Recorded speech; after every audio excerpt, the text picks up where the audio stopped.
Okay then guys, what is going on? Cloud Plays here and welcome back to another video here on the channel, and today we have got so much Diablo 4 news coming your way, including a bunch of info on the Malignant Hearts official from the Diablo Twitter page.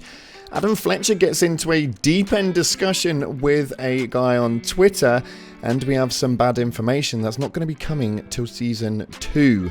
Let's dive on in today to today's news. If you haven't already, smash that beautiful blue thumbs up and subscribe with post notifications turned on. It'd be greatly appreciated. Also, if you want to check out our sponsor, Advanced GG, the #1 clinically proven energy supplement on the market, you'll find the link down in the description, and using code CLOUD will get you a cheeky discount off the back end of it.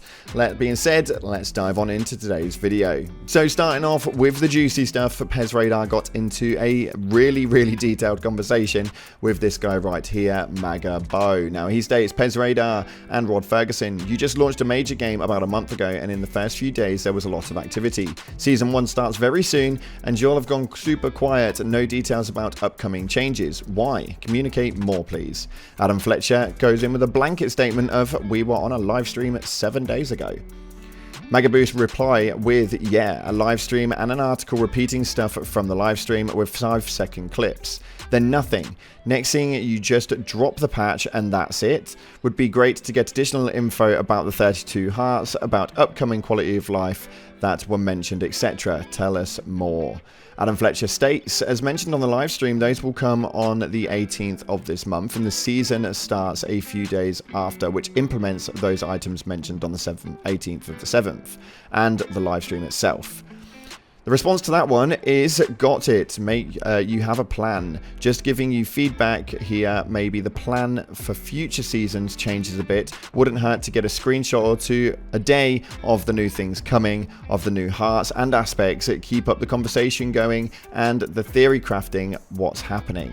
You know, and he states, good feedback. I think our assets during the stream could be better, so we'll be doing better on that for the next season. It was some great feedback. It was a little bit rude if we're being completely honest, but that's the community at hand, and I think you kind of expect to receive that sort of statement stuff when it comes to being a community manager. You shouldn't, but unfortunately that's the society we live in, although it would be nice to get some stuff. Talking about some stuff, we actually did receive some stuff. This is where this guy's words kind of get chewed up a little bit. We got a couple of tweets over the last few days stating the season of the Malignant is almost here. Here's what you know for the 20th of July. Now it does show you on screen what we're going to get inside of the seasonal journey with the 7 chapters.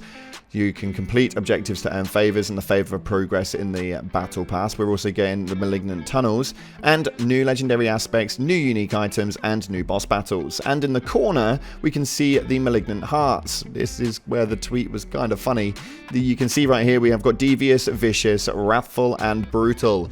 Now this guy's response is probably, what do the hearts do? You're giving us no information. Well, Diablo's got you there as well. Because they put up another post just yesterday stating, put the hearts of your enemies to good use in the season of Malignant. This right here shows that the Vicious Heart is an offensive power and drops from vicious malignant monsters or crafted via Cormon's Wagon. On top of that, we have also got Brutal Hearts, Devious Hearts, and Wrathful Hearts, and we've got the descriptions here for those too. We've got the Brutal Hearts is the defensive power and will drop from brutal malignant monsters.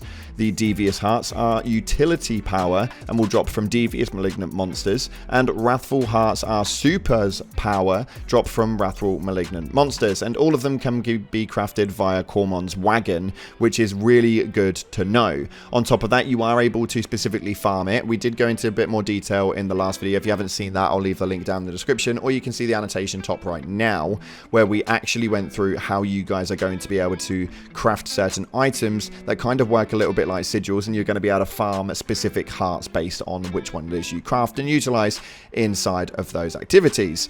This is very good information, and it did make me laugh that the first tweet was what it was, because realistically you're kind of going to have to chew your words on that one there, sir. It's just the damn truth. But moving on from that though, we have got a post right here saying, Diablo, Rod Ferguson, and Adam Fletcher. Scroll of Escape still doesn't trigger or disconnect, and my internet dropped, and when it came back on, my character was dead. You guys are really not doing enough to fix this game. The amount of bugs alone is enough to make people want to quit playing. Now, obviously, this is going to be primarily about the hardcore scene of things because it really doesn't help. And he responds with something which is, in my personal opinion, absolutely ridiculous. But let me know what your guys' thoughts are in the comment section below. He states, "We have said this function hasn't made it to the game, but will be in by Season 2. I think the guy actually talks for most of the community with this one when he states, "Dude, Season 2, I've been defending you guys on everything else because I know how hard it is to change systems. But this is not a complicated thing to implement. This is a few hours of work for one guy. This should have been in the latest patch." Now, I don't know if this is hours of work for one guy, otherwise I feel like it'd be done already. But Season 2, we're not even in Season 1 yet, and each season will pretty much run through about 3 months before the next season comes along. So we're talking at least 3 to 4 months before we see this feature. That's a little bit crazy, and if you guys are hardcore players, I can imagine this will peeve you off beyond belief. Me myself, I don't dare do it because I'm not good enough at running hardcore, and I will definitely die within the first 20 to 30 levels. It's just a full-blown fact. But this right here is absolutely atrocious. Essentially, when the internet gets dropped, or if there happens to be a lag, stutter, or something like that in game, you can essentially die, and there'll be no repercussions. It's ridiculous. Season 2, come on. Let me know your thoughts in the comment section below. That's just my personal opinion. Now, Push actually posts up a PS Store sales chart, and Final Fantasy 16 Can't Stop Diablo from June #1. This is actually crazy because when you actually go and take a look at it, whether it's the US or the EU, Diablo sits at the top, which is just mental. It's absolutely crazy to know that Diablo's sitting at the top of the sales charts for the whole of June, and it's been second backed up by Final Fantasy. We've even still got Grand Theft Auto 5 in there, which is mental, followed up by FIFA 23, but the Call of Duty is holding its 5th spot on US Canada, but irrelevant to it, like, Diablo sits at #1 for both of those for the whole of June, which is mad. Final Fantasy actually had a really, really good audience, and it had a really good reception to it, and they have not even beat this. It's bonkers to know that that's the case, but Diablo 4 have definitely worked hard for that one. Hopefully we can get some more updates before Season 2 at least. But anyway, Diablo 4 developers will nerf billion damage builds very soon. Now, Blizzard developers say the team plan on nerfing the billion damage builds that Diablo 4 players have made possible. Since the game's launch over a month ago, Diablo 4's players have managed to craft more than their fair share of impressive builds. Even the oft-maligned Druid class has come out on top in some circles. This especially holds true given the one player's Druid build crossed the threshold of dealing damage in the billions. Now, they are going to be rectifying that and cracking down on builds that are damaging over 1 billion. I don't know if this is okay, it might well be, but that's essentially just nerfing for the sake of nerfing at that point. I feel like there should be ways of bringing other characters up to that damage point. It is a game-breaking amount of damage, but if you're going to allow people to do it, then, like, come on.